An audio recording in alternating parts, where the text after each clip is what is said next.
Oh my goodness, y'all. Welcome to At Home with Gigi. I'm Gwen, and guess what? It is Christmas in July, and I finally get to start doing Christmas DIYs. Can you tell I'm excited? Oh my goodness.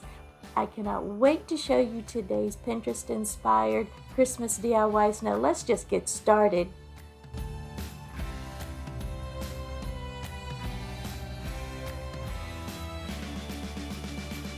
For this first Pinterest-inspired DIY, we're going to be using pretty much everything from the Dollar Tree except for ribbon and paint. The paint came from Walmart, and then the ribbon is actually coming from Amazon, and I'm still waiting for that to be delivered. But I'm just using this cutting board that I picked up during the spring when they had all their Easter items out, and we're going to start by just popping this front little plaque off. It was a little bit harder than what I had anticipated, so it took a minute. And I ended up ripping the front, and the paper that's on there, it's particle board, so it ripped. So I just flipped it over, gave it a good sanding because it was kind of ragged around the edges.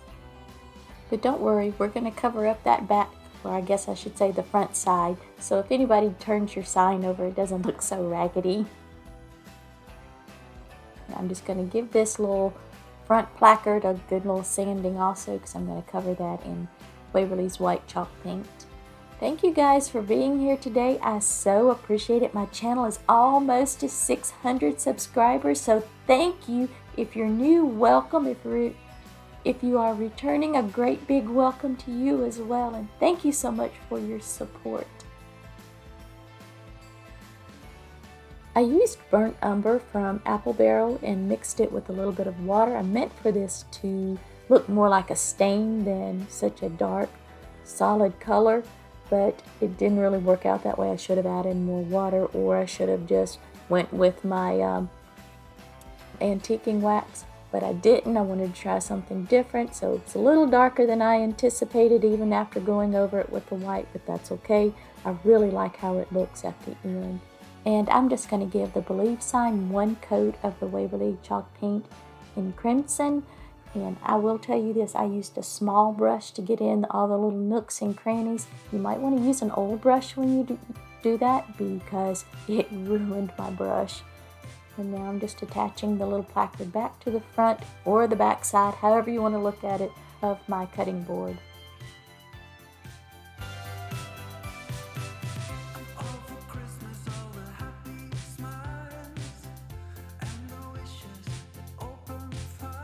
Then I decided it just looked too pristine, so I went in with a mixture of the burnt umber and Waverly white chalk paint. Both of them watered way down, and just kind of went over both of them. I went over with the dry brush. It's a very old brush from the Dollar Tree. And then I went back over it, as you can see, with the white and just wiping it off until I got that rustic, kind of worn look that I was looking for.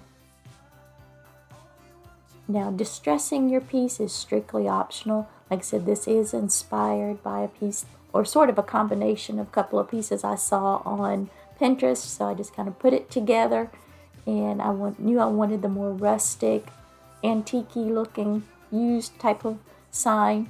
I originally was going to go with the plank, but that didn't work out, so I used this cutting board.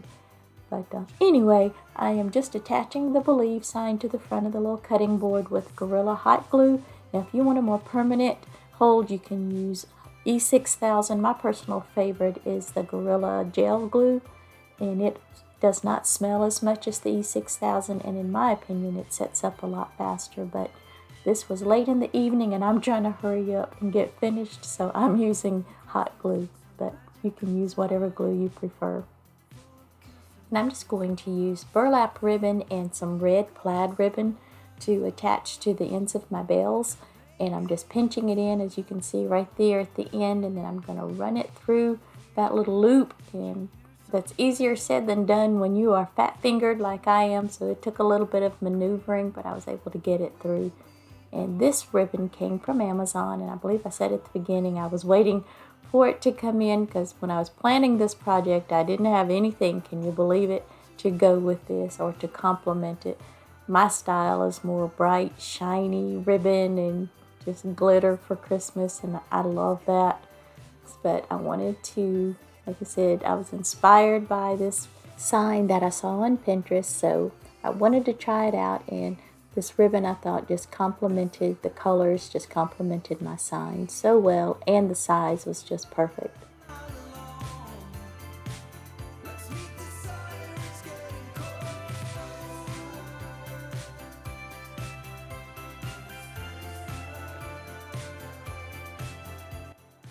And then I'm just going to measure out about the size of the ribbon that I want, because I'm going to tie it in the center with this jute twine, and then once I hot glue the ribbon that's holding the bells on top, I want to use this ribbon, or rather I want to use this bow to cover up the ends of that ribbon.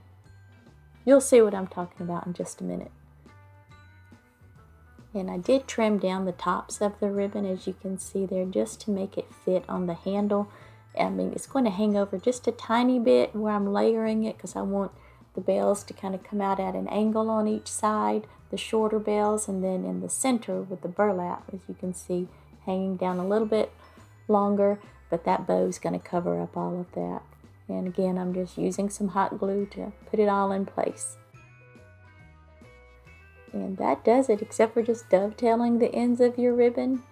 And I think it just turned out really pretty, and I'm just loving it. I know it's not my usual thing, it's not my usual style, but I really, really have enjoyed this.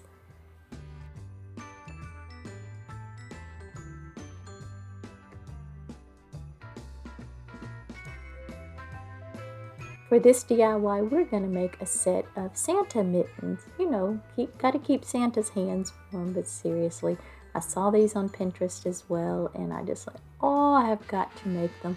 We're going to use this red oven mitt and this dust mop pad, I guess that's what you call it, from the Dollar Tree. And I've had the dust mops for forever in my stash, and so I'm going to use them to make some Santa mittens and just make that the fur around the top of his mitten. And they do shed like crazy, so just be forewarned with that. And as you can see, it's not quite even there at the top, but I'm okay with that. I have pulled it up just a little bit because it is quite wide, but if you try to cut these things, they shed like crazy. I made that mistake, so I would rather have it come down a little bit further than what I wanted than have to deal with that. Anyway, as you can see, I'm just hot gluing it around the top of the mitten, and I'm just pressing it down to make sure that it's going to have a good hold.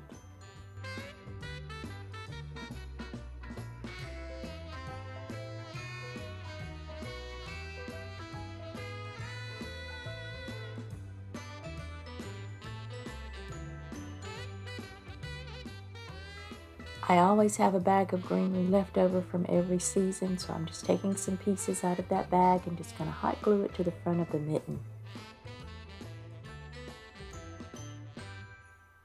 And once I got this greenery placed on the front, it just looked a little sparse. So y'all know me, it's got to be lush, it's got to be full. If y'all watched any of my videos, y'all know this.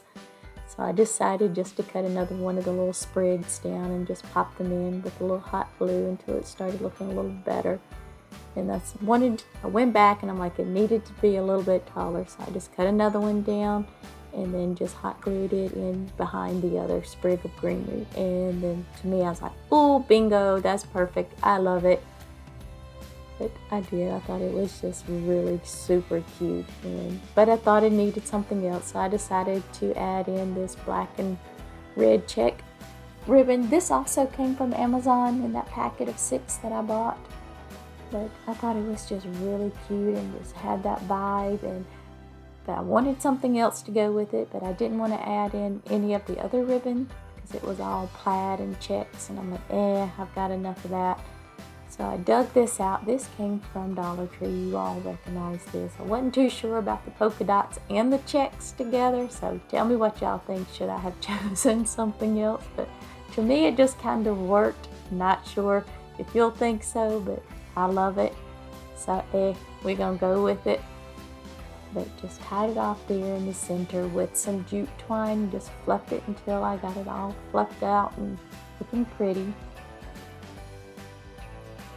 I just dovetailed the ends of my bow and just added some more hot glue just to attach it to the base of that greenery, just to cover up that stem. And as I was sitting there holding it in place, waiting for the glue to set up, I was like, oh, it needs something else. So I decided to take the other two pine cones that was left over from the other two little stems and just hot glue those in there. And I was like, oh yes, that's what it needed, just that little extra something.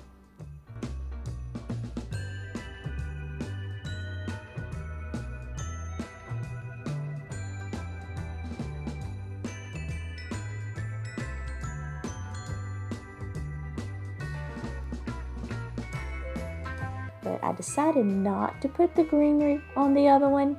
It's like I started to, I really did, and then I stacked them on top of each other, and I'm like, no, I love it just the way it is. So I'm just hot gluing it together, and it really did take more hot glue than what I thought it would, because these are kind of heavy once you stack them on top of each other.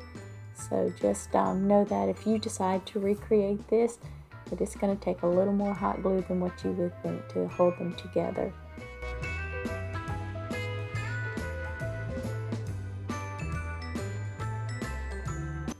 I'm just adding in some of this poly rope from the Dollar Tree just to give me a little hanger. And this is what it looks like. And I think it is just absolutely adorable. I love it so much. I think it's just going to be great with my Christmas decorations this year, because I'm going to try to work in a little bit more of the rustic farmhouse look instead of the glitzy, shiny, sparkly. I'm still going to have that, of course, but I'm going to work in some more of this. But I just want to say thank you so much for being here today. I hope you've enjoyed this video. If you did and you got some enjoyment out of it, please just hit that like button. And if you're not subscribed, what are you waiting for? Hit that subscribe button, and I will see you next time. Bye!